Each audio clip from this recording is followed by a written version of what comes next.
நாம இன்னைக்கு ஒரு யூஸ்ஃபுல்லான வீடியோ தான் பார்க்க போறோம். எல்லா அம்மாக்களுமே ரொம்ப கான்சியஸா இருப்போம். ஒயிட் சுகர் கொடுக்கக்கூடாது, மைதா கொடுக்கக்கூடாது குழந்தைங்களுக்குன்னு. ஆனா காலையில எந்திரிச்ச உடனே பூஸ்ட், ஹார்லிக்ஸ் இந்த மாதிரி தான் கொடுப்போம். இதுல வந்து மேக்சிமம் வந்துட்டு சுகர் கண்டென்ட் தான் இருக்கு. அதுவும் ஒயிட் சுகர் தான் அதிகமா இருக்கு. ஸோ இதை அவாய்ட் பண்றதுக்காக நம்ம இந்த மாதிரி அரைச்சு குழந்தைங்களுக்கு கொடுத்தோம் அப்படின்னா ஹெல்த் வைஸா இருக்கட்டும், ஸ்டாமினா வைஸா இருக்கட்டும், குழந்தைக்கு ரொம்ப யூஸ்ஃபுல்லா இருக்கும். வாங்க அதை எப்படி பண்றதுன்னு பார்க்கலாம். மக்கானா வந்து நான் 100 கிராம் எடுத்திருக்கேன். இதே போல எல்லாமே மெஷர் பண்ணி வச்சிருக்கேன். வால்நட் 100 கிராம், பாதாம் 100 கிராம், வேர்க்கடலை 100 கிராம், பிஸ்தா 50 gram, pumpkin seed 50 gram, 50 gram cashew. இப்போ உங்க குழந்தைங்களுக்கு வந்து ஓவர் வெயிட்டா இருக்கு அப்படின்னு நினைச்சீங்கன்னா நீங்க வேர்க்கடலை வந்து 50 கிராமும், இது வந்து ஒரு 10 கிராம், முந்திரி வந்து 10 கிராம் எடுத்துக்கோங்க. இது வந்து நார்மலா வந்து ஒரு டைம் கொடுங்க, ரொம்ப ஹெல்த்தியா இருக்கும். மார்னிங்கே ஒரு ஹெல்த்தியான வந்து ஒரு குழந்தைங்களுக்கு ஏதோ கொடுத்துருக்கோம் அப்படிங்கிற ஒரு சாட்டிஸ்பேக்ஷன் இருக்கும். இதுல வந்து எதுவுமே வந்துட்டு ஒரு அன்ஹெல்த்தியா இருக்கிறது கிடையாது. வெயிட்டும் அதிகமா போடாது. நீங்க ஒரு டைம் கொடுத்தீங்க அப்படின்னா போதும். 2 டைம் கொடுக்கறத அவாய்ட் பண்ணிட்டு நீங்க ஒரு டைம் மட்டும் மார்னிங்கோ ஈவினிங்கோ ஒரு டைம் மட்டும் கொடுத்துக்கோங்க. இந்த 7 பொருளையுமே வந்து நம்ம வந்து வறுத்து எடுத்துக்கலாம். இது எல்லாமே வந்து அந்த தோல் வந்துட்டு காயிற அளவுக்கு நல்லா வறுத்து எடுத்துக்கிட்டாதான் வந்து பவுடர் வந்து கெட்டு போகாம இருக்கும். இது எல்லாத்தையுமே வந்து நீங்க வறுத்து எடுத்துக்கோங்க. லாஸ்ட்ல வந்து நம்ம நாட்டு சக்கரை சேர்க்க போறோம். இவ்வளவுதான் இதுக்கான இன்கிரீடியன்ஸ். இப்ப இது எல்லாத்தையுமே வறுத்து எடுத்துக்கலாம்.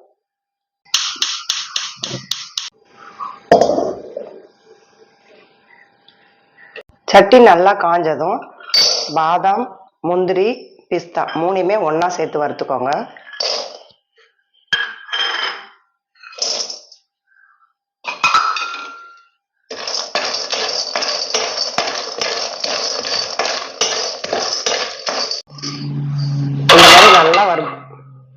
இந்த மாதிரி நல்லா வறுத்துருக்கணும். வால்நட் நீங்க வறுக்கிறப்ப சின்ன சின்னதா பீஸா கட் பண்ணி போட்டுக்கோங்க. இந்த மாதிரி உடைச்சு போட்டுக்கோங்க. இந்த அளவுக்கு நல்லா வறுபட்டுறணும். இதுல ஈரப்பதம் இருந்தது அப்படின்னா பவுடர் வந்து சீக்கிரமா கெட்டு போயிடும்.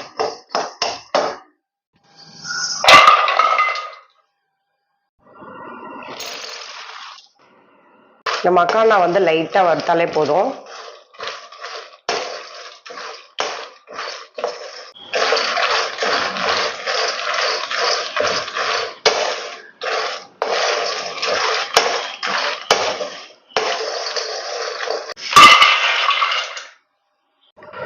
வேர்க்கடலை வந்து நான் வறுத்த வேர்க்கடலை தான் எடுத்திருக்கேன். கொஞ்சமா வறுத்து எடுத்துக்கலாம்.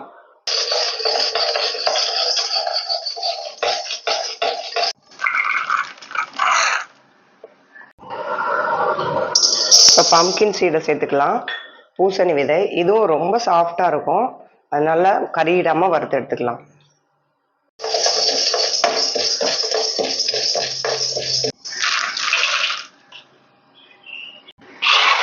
இதை விரிச்சு நல்லா ஆற வச்சிருங்க. இது ஆறுனதுக்கு அப்புறமா அரைச்சு எடுத்துக்கலாம். இந்த பவுடர் வந்து நான் அரைச்சு யூஸ் பண்ணிட்டு இருக்கேன். ரிசல்ட் வந்து ரொம்ப சூப்பரா இருக்கு. இதனுடைய ரேசியோஸ்லாம் நெக்ஸ்ட் வீடியோஸ்ல சொல்றேன். இது நல்லா கம்ப்ளீட்டா ஆறிடுச்சு. இப்ப இதை அரைச்சு எடுத்துட்டு வந்துடலாம். இது எல்லாத்தையுமே பவுடர் பண்ணியாச்சு. இந்த மாதிரி கோரா அரைச்சுக்கோங்க. ரொம்ப ஃபைன் பேஸ்டா அரைச்சிடாம இப்படி பாதாம்லாம் இப்படி இருக்கப்போ அதை பாலில் குடிக்கிறப்ப அந்த குழந்தைங்களுக்கு ரொம்ப பிடிக்கும். இந்த மாதிரி 1, 2 இருக்கட்டும். ஸ்டோர் பண்ணி வைக்கிறப்ப இந்த மாதிரி கிளாஸ் பாட்டில் அப்படி இல்லைன்னா எவர் சில்வர்ல வந்து ஸ்டோர் பண்ணி வச்சுக்கோங்க. அப்பதான் ரொம்ப நாள் கெட்டு போகாம இருக்கும். இது ரொம்ப டைட் பண்ணாம நார்மலா இப்படி இருந்தா போதும். ரொம்ப இந்த மாதிரி குலுக்கி குத்திலாம் வைக்க வேணாம். இது நார்மலா இப்படி அள்ளி வச்சிங்கனாலே போதும். இந்த மெஷர்மெண்ட் எனக்கு வந்து 1 மந்த்துக்கு வரும், 2 குழந்தைங்களுக்கு கொடுக்கறதுனால. ஸோ நீங்க வந்து அந்த அளவு பார்த்து பண்ணிக்கோங்க.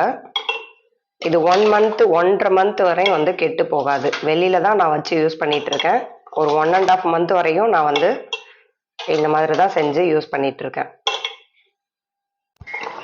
இந்த பவுடர்ல வந்து நாட்டு சக்கரை சேர்க்கல. என்னோட பொண்ணு வந்து சக்கரை சேர்க்க வேணாம்னு சொன்னதுனால வெறும் பவுடரை மட்டும் ஸ்டோர் பண்ணி வச்சிருக்கேன். உங்களுக்கு வந்து அது கூடவே நீங்க நாட்டு சக்கரை சேர்க்கிறீங்க அப்படின்னா 50 கிராம் நாட்டு சக்கரை எடுத்துக்கோங்க இந்த ரேசியோவுக்கு. இது வந்து லாஸ்ட்ல மிக்சியில் அடிக்கிறப்ப நீங்க வந்து ஒரு கொஞ்சம் மாவு கூட சேர்த்து நீங்க பல்ஸ் மோடு கொடுத்து அரைச்சு வச்சுக்கோங்க. அதில் வந்து நீங்கள் கலந்து மிக்ஸ் பண்ணி வச்சுட்டிங்கன்னா அதுவும் கெட்டு போகாது, அப்படி தான் இருக்கும். இல்லை தனியாக நீங்கள் நாட்டு சர்க்கரை யூஸ் பண்ணுறீங்க அப்படின்னா கூட நீங்கள் தனியாக யூஸ் பண்ணிக்கோங்க. உங்களுக்கு எப்போ தேவையோ அப்போ மட்டும் நீங்கள் யூஸ் பண்ணிக்கோங்க. பால் வந்து இதில் கலக்கிறப்ப கொஞ்சமாவது வந்து சூடு இருக்கணும். லைட்டாக சூடு இருக்கப்ப குடிச்சாதான் நல்லாயிருக்கும். 1 டம்ளர் பாலுக்கு 1/4 டேபிள் ஸ்பூன் நாட்டு சர்க்கரை, 1 டேபிள் ஸ்பூன் வந்து பவுடர் சேர்த்துக்கோங்க. பால் வந்து வார்மாக இருக்க மாதிரி பார்த்துக்கோங்க. ஒரு டைம் வந்து இந்த பாலை வந்து குழந்தைங்க குடிச்சிட்டாங்க அப்படின்னா அந்த டேஸ்ட் அவங்களுக்கு மறக்கவே மறக்காது. அது ஏதோ ஒரு ரொம்ப பிடிச்ச ஒரு பொருள்லேயே வந்து இதுவும் ஒன்றா வச்சுப்பாங்க. அந்த அளவுக்கு டேஸ்ட் பிடிக்கும். நீங்கள் வந்து ஒரு டைம் ட்ரை பண்ணி பாருங்கள். இதை வந்து குழந்தைங்க வந்து காலையில் ஸ்கூலுக்கு போகிறப்ப நிறைய குழந்தைங்க வந்து சாப்பிடாமே ஒழுங்காக சாப்பிட மாட்டாங்க. ஸோ இந்த ஒரு பொருளை நம்ம கொடுக்கறதுனால நம்மளுக்கு வந்து நம்ம ஹாப்பியாக இருக்கும். சரி குழந்தை வந்து ஹெல்த்தியாக சாப்பிட்டு போயிருக்காங்க அப்படிங்கிற மாதிரி. ஸோ ட்ரை பண்ணி பாருங்கள், எப்படி இருந்ததுன்னு கமெண்ட்டில் சொல்லுங்கள். தேங்க்யூ.